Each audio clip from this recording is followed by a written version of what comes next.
أعوذ بالله من الشيطان الرجيم. بسم الله الرحمن الرحيم. قال الملأ الذين استكبروا من قومه لنخرجنك يا شعيب والذين آمنوا معك من قريتنا أو لتعودن في ملتنا. قال أولو كنا كارهين قد افترينا على الله كذبا إن عدنا في ملتكم بعد إذ نجانا الله منها وما يكون لنا أن نعود فيها إلا أن يشاء الله ربنا وسع ربنا كل شيء علما على الله توكلنا ربنا افتح بيننا وبين قومنا بالحق وأنت خير الفاتحين. وقال الملأ الذين كفروا من قومه لئن اتبعتم شعيبا إنكم إذا لخاسرون فأخذتهم الرجفة فأصبحوا في دارهم جاثمين الذين كذبوا شعيبا كأن لم يغنوا فيها الذين كذبوا شعيبا كانوا هم الخاسرين فتولى عنهم وقال يا قوم لقد أبلغتكم رسالات ربي ونصحت لكم فكيف آسى على قوم كافرين. وما أرسلنا في قرية من نبي إلا أخذنا أهلها بالبأساء والضراء لعلهم يضرعون ثم بدلنا مكان السيئة الحسنة حتى عصوا وقالوا قد مس آباءنا الضراء والسراء فأخذناهم بغتة وهم لا يشعرون.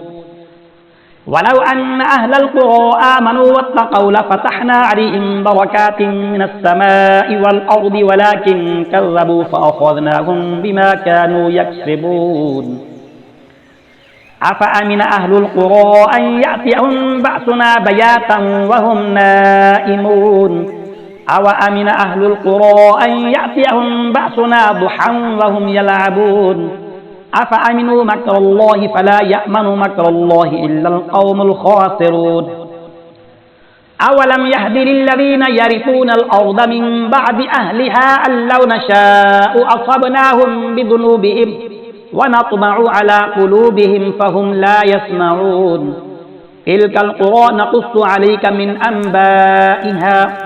ولقد جاءتهم رسلهم بالبينات فما كانوا ليؤمنوا بما كذبوا من قبل كذلك يطبع الله على قلوب الكافرين. وما وجدنا لأكثرهم من عهد وإن وجدنا أكثرهم لفاسقين. ثم بعثنا من بعدهم موسى بآياتنا إلى فرعون وملئه فظلموا بها فانظر كيف كان عاقبة المفسدين. وقال موسى يا فرعون إني رسول من رب العالمين حقيق على أن لا أقول على الله إلا الحق قد جئتكم ببينة من ربكم فأرسل معي بني إسرائيل. قال إن كنت جئت بآية فأت بها إن كنت من الصادقين. فألقى عصاه فإذا هي ثعبان مبين ونزع يده فإذا هي بيضاء للناظرين. قال الملأ من قوم فرعون إن هذا لساحر عليم يريد أن يخرجكم من أرضكم فماذا تأمرون. قالوا أرضه وأخاه وأرسل في المدائن حاشرين يأتوك بكل ساحر عليم. وجاء السحرة فرعون قالوا إن لنا لأجرا إن كنا نحن الغالبين. قال نعم وإنكم لمن المقربين. قالوا يا موسى إما أن تلقي وإما أن نكون نحن الملقين. قال ألقوا فلما ألقوا السحروا أعين الناس واسترهبوهم وجاءوا بسحر عظيم. وأوحينا إلى موسى أن ألق عصاك فإذا هي تلقف ما يأفكون فوقع الحق وبطل ما كانوا يعملون فغلبوا هنالك وانقلبوا صاغرين. وألقي السحرة ساجدين قالوا آمنا برب العالمين رب موسى وهارون.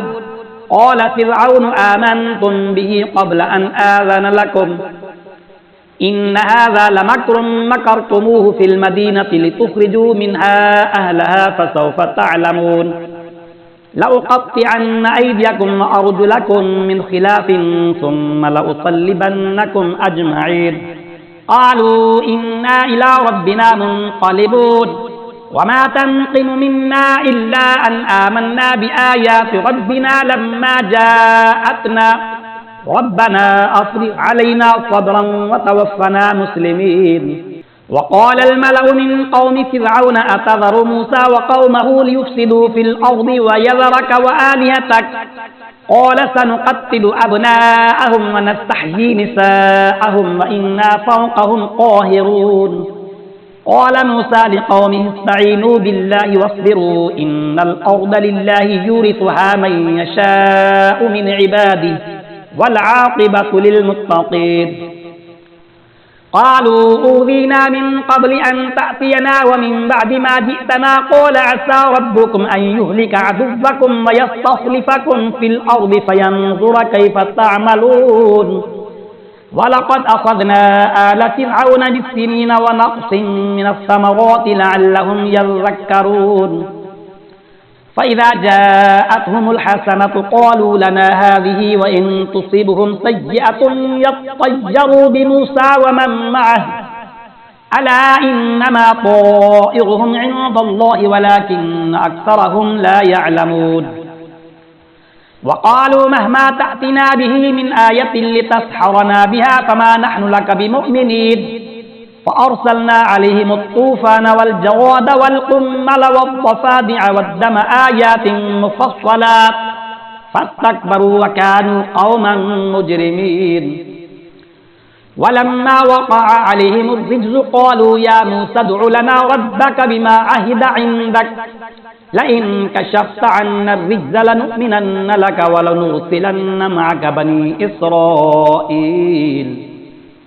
فلما كشفنا عنهم الرجز إلى أجل هم بالغوه إذا هم ينكثون فانتقمنا منهم فأغرقناهم في اليم بأنهم كذبوا بآياتنا وكانوا عنها غافلين وأورثنا القوم الذين كانوا يستضعفون مشارق الأرض ومغاربها التي باركنا فيها وتمت كلمة ربك الحسنى على بني إسرائيل بما صبروا ودمرنا ما كان يصنع فرعون وقومه وما كانوا يعرشون وجاوزنا ببني إسرائيل البحر فأتوا على قوم يعكفون على أصنام لهم قالوا يا موسى اجعل لنا إلها كما لهم آلهة قال إنكم قوم تجهلون إن هؤلاء متبر ما هم فيه وباطل ما كانوا يعملون قال أغير الله أبغيكم إلها وهو فضلكم على العالمين وإذ أنجيناكم من آل فرعون يصومونكم سوء العذاب يقتلون أبناءكم ويستحيون نساءكم وفي ذلكم بلاء من ربكم عظيم وواعدنا موسى 30 ليلة وأتممناها ب10 فتم ميقات ربه 40 ليلة وقال موسى لأخيه هارون اخلفني في قومي وأصلح ولا تتبع سبيل المفسدين ولما جاء موسى لميقاتنا وكلمه ربه قال رب أرني أنظر إليك قال لن تراني ولكن انظر إلى الجبل فإن استقر مكانه فسوف تراني فلما تجلى ربه للجبل جعله دكا وخر موسى صعقا فلما أفاق قال سبحانك تبت إليك وأنا أول المؤمنين قال يا موسى إني اصطفيتك على الناس برسالاتي وبكلامي فخذ ما آتيتك وكن من الشاكرين وكتبنا له في الألواح من كل شيء موعظة وتفصيلا لكل شيء فخذها بقوة وأمر قومك يأخذوا بأحسنها سأريكم دار الفاسقين سأصرف عن آياتي الذين يتكبرون في الأرض بغير الحق وإن يروا كل آية لا يؤمنوا بها وإن يروا سبيل الرشد لا يتخذوه سبيلا وإن يروا سبيل الغي يتخذوه سبيلا ذلك بأنهم كذبوا بآياتنا وكانوا عنها غافلين والذين كذبوا بآياتنا ولقاء الآخرة حبطت أعمالهم هل يجزون إلا ما كانوا يعملون واتخذ قوم موسى من بعده من حليهم عجلا جسدا له خوار ألم يروا أنه لا يكلمهم ولا يهديهم سبيلا اتخذوه وكانوا ظالمين ولما سقط في أيديهم ورأوا أنهم قد ضلوا قالوا لئن لم يرحمنا ربنا ويغفر لنا لنكونن من الخاسرين ولما رجع موسى إلى قومه غضبان أسفا قال بئس ما خلفتموني من بعدي أعجلتم أمر ربكم وألقى الألواح وأخذ برأس أخيه يجره إليه قال ابن أم إن القوم استضعفوني وكادوا يقتلونني فلا تشمت بي الأعداء ولا تجعلني مع القوم الظالمين قال رب اغفر لي ولأخي وأدخلنا في رحمتك وأنت أرحم الراحمين إن الذين اتخذوا العجل سينالهم غضب من ربهم وذلة في الحياة الدنيا وكذلك نجزي المفترين والذين آمنوا وعملوا الصالحات ثم تابوا من بعدها وآمنوا إن ربك من بعدها لغفور رحيم ولما سكت عن موسى الغضب أخذ الألواح وفي نسختها هدى ورحمة للذين هم لربهم يرهبون واختار موسى قومه 70 رجلا لميقاتنا فلما أخذتهم الرجفة قال رب لو شئت أهلكتهم من قبل وإياي أتهلكنا بما فعل السفهاء منا إن هي إلا فتنتك تضل بها من تشاء وتهدي من تشاء أنت ولينا فاغفر لنا وارحمنا وأنت خير الغافرين واكتب لنا في هذه الدنيا حسنة وفي الآخرة إنا هدنا إليك قال عذابي أصيب به من أشاء ورحمتي وسعت كل شيء فسأكتبها للذين يتقون ويؤتون الزكاة والذين هم بآياتنا يؤمنون الذين يتبعون الرسول النبي الأمي الذي يجدونه مكتوبا عندهم في التوراة والإنجيل يأمرهم بالمعروف وينهاهم عن المنكر ويحل لهم الطيبات ويحرم عليهم الخبائث ويضع عنهم إصرهم والأغلال التي كانت عليهم فالذين آمنوا به وعزروه ونصروه واتبعوا النور الذي أنزل معه أولئك هم المفلحون قل يا أيها الناس إني رسول الله إليكم جميعا الذي له ملك السماوات والأرض لا إله إلا هو يحيي ويميت فآمنوا بالله ورسوله النبي الأمي الذي يؤمن بالله وكلماته واتبعوه لعلكم تهتدون ومن قوم موسى أمة يهدون بالحق وبه يعدلون وقطعناهم 12 أسباطا أمما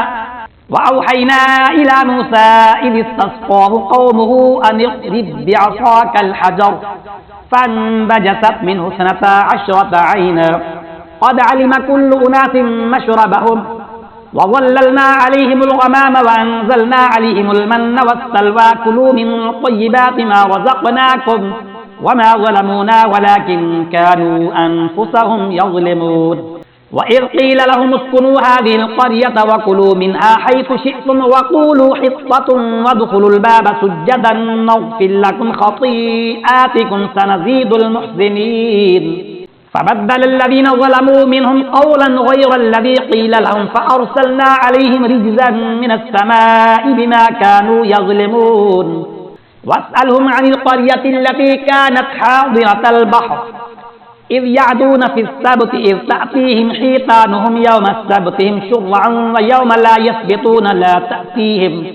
كذلك نبلوهم بما كانوا يفسقون وإذ قالت أمة منهم لم تعظون قوما الله مهلكهم أو معذبهم عذابا شديدا قالوا معذرة إلى ربكم ولعلهم يتقون فلما نسوا ما ذكروا به أنجينا الذين ينهون عن السوء وأخذنا الذين ظلموا بعذاب بئيس بما كانوا يفسقون فلما أتوا عما نهوا عنه قلنا لهم كونوا قردة خاسئين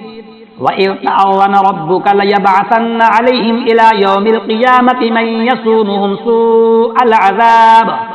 إن ربك لسريع العقاب وإنه لغفور رحيم وقطعناهم في الأرض أمما منهم الصالحون ومنهم دون ذلك وبلوناهم بالحسنات والسيئات لعلهم يرجعون فخلف من بعدهم خلف ورثوا الكتاب يأخذون عرض هذا الأدنى ويقولون سيغفر لنا وإن يأتهم عرض مثله يأخذوه ألم يؤخذ عليهم ميثاق الكتاب ألا يقولوا على الله إلا الحق ودرسوا ما فيه والدار الآخرة خير للذين يتقون فلا تعقلون والذين يمسكون بالكتاب وأقاموا الصلاة إنا لا نضيع أجر المصلحين وإذ نطقنا الجبل فوقهم كأنه ظلة وظنوا أنه واقع بهم خذوا ما آتيناكم بقوة واذكروا ما فيه لعلكم تتقون وإذ أخذ ربك من بني آدم من ظهورهم ذريتهم وأشهدهم على أنفسهم ألست بربكم قالوا بلى شهدنا أن تقولوا يوم القيامة إنا كنا عن هذا غافلين أو تقولوا إنما أشرك آباؤنا من قبل وكنا ذرية من بعدهم أفتهلكنا بما فعل المبطلون وكذلك نفصل الآيات ولعلهم يرجعون واتل عليهم نبأ الذي آتيناه آياتنا فانسلخ منها فأتبعه الشيطان فكان من الغاوين ولو شئنا لرفعناه بها ولكنه أخلد إلى الأرض واتبع هواه فمثله كمثل الكلب إن تحمل عليه يلهث أو تتركه يلهث ذلك مثل القوم الذين كذبوا بآياتنا فاقصص القصص لعلهم يتفكرون ساء مثلا القوم الذين كذبوا بآياتنا وأنفسهم كانوا يظلمون من يهد الله فهو المهتدي ومن يضلل فأولئك هم الخاسرون ولقد ذرأنا لجهنم كثيرا من الجن والإنس لهم قلوب لا يفقهون بها ولهم أعين لا يبصرون بها ولهم آذان لا يسمعون بها أولئك كالأنعام بل هم أضل أولئك هم الغافلون ولله الأسماء الحسنى فادعوه بها وذروا الذين يلحدون في أسمائه سيجزون ما كانوا يعملون وممن خلقنا أمة يهدون بالحق وبه يعدلون والذين كذبوا بآياتنا سنستدرجهم من حيث لا يعلمون وأملي لهم إن كيدي متين أولم يتفكروا ما بصاحبهم من جنة إن هو إلا نذير مبين أولم ينظروا في ملكوت السماوات والأرض وما خلق الله من شيء وأن عسى أن يكون قد اقترب أجلهم فبأي حديث بعده يؤمنون من يضلل الله فلا هادي له ويذرهم في طغيانهم يعمهون يسألونك عن الساعة أيان مرساها قل إنما علمها عند ربي لا يجليها لوقتها إلا هو ثقلت في السماوات والأرض لا تأتيكم إلا بغتة يسألونك كأنك حفي عنها قل إنما علمها عند الله ولكن أكثر الناس لا يعلمون قل لا أملك لنفسي نفعا ولا ضرا إلا ما شاء الله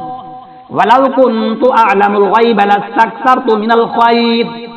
وما مسني السوء إن أنا إلا نذير وبشير لقوم يؤمنون هو الذي خلقكم من نفس واحدة وجعل منها زوجها ليسكن إليها فلما تغشاها حملت حملا خفيفا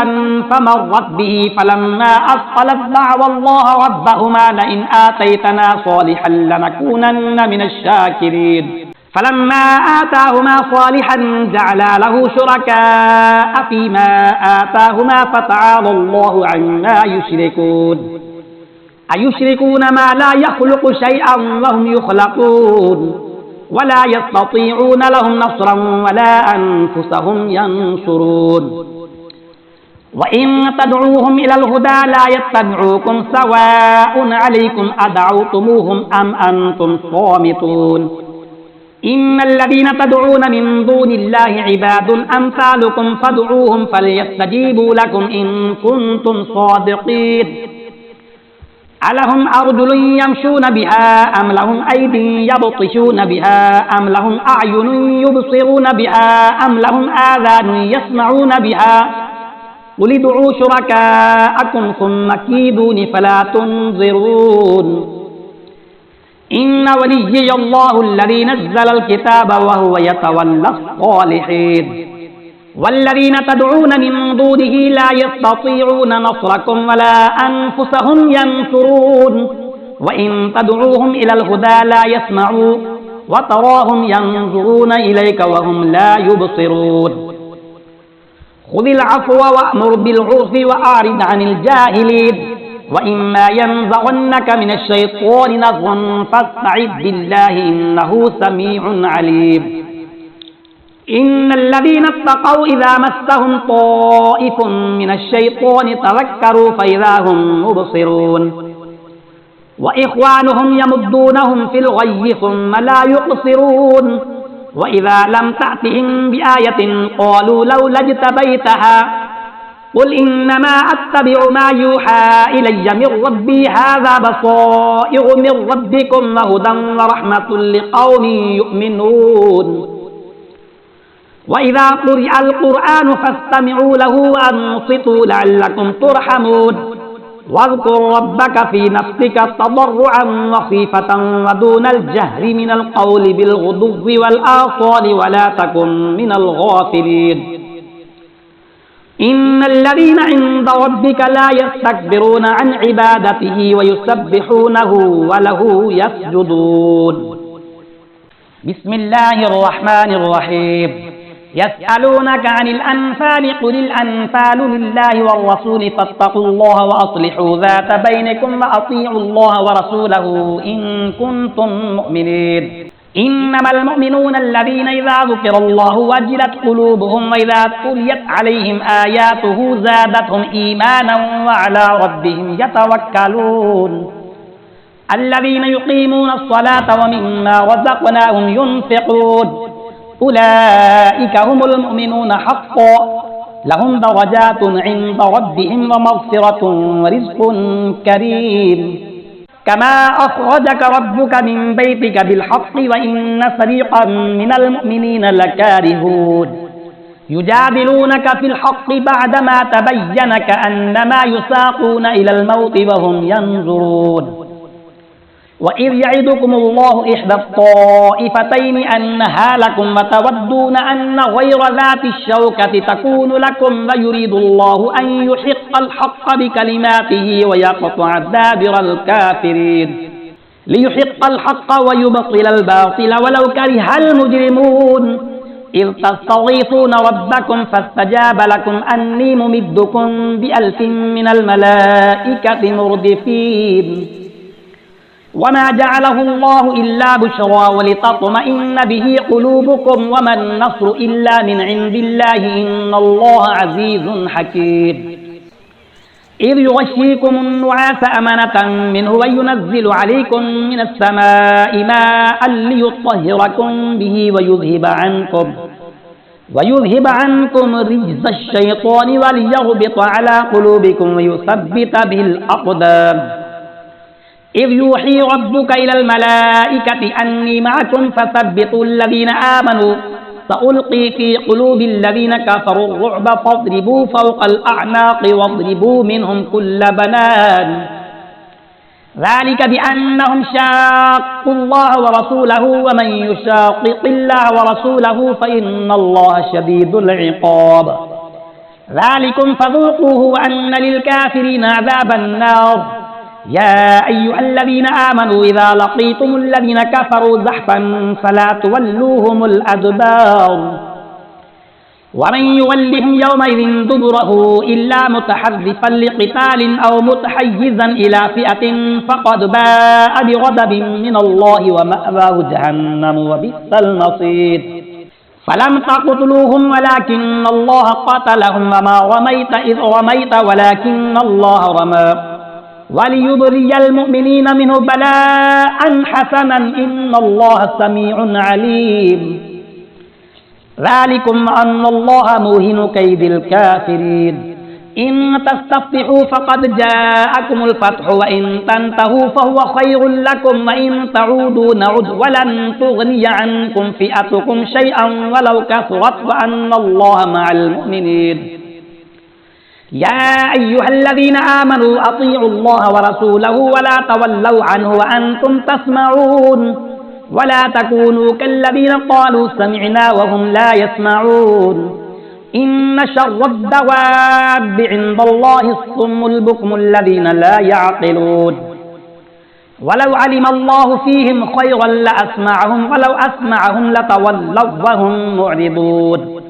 يا أيها الذين آمنوا استجيبوا لله وللرسول إذا دعاكم لما يحييكم واعلموا أن الله يحول بين المرء وقلبه وأنه إليه تحشرون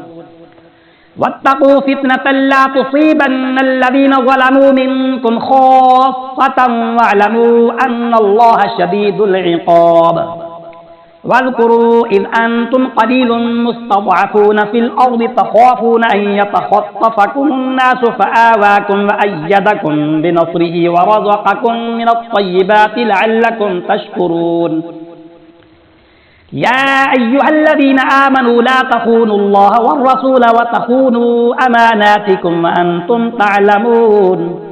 واعلموا أنما أموالكم وأولادكم فتنة وأن الله عنده أجر عظيم يا أيها الذين آمنوا إن تتقوا الله يجعل لكم فرقانا ويكفر عنكم سيئاتكم ويغفر لكم والله ذو الفضل العظيم وإذ يمكر بك الذين كفروا ليثبتوك أو يقتلوك أو يخرجوك ويمكرون ويمكر الله والله خير الماكرين وإذا تتلى عليهم آياتنا قالوا قد سمعنا لو نشاء لقلنا مثل هذا إن هذا إلا أساطير الأولين وإذ قالوا اللهم إن كان هذا هو الحق من عندك فأمطر علينا حجارة من السماء أو ائتنا بعذاب أليم وما كان الله ليعذبهم وأنت فيهم وما كان الله معذبهم وهم يستغفرون وما لهم ألا يعذبهم الله وهم يصدون عن المسجد الحرام وما كانوا أولياءه إن أولياؤه إلا المتقون ولكن أكثرهم لا يعلمون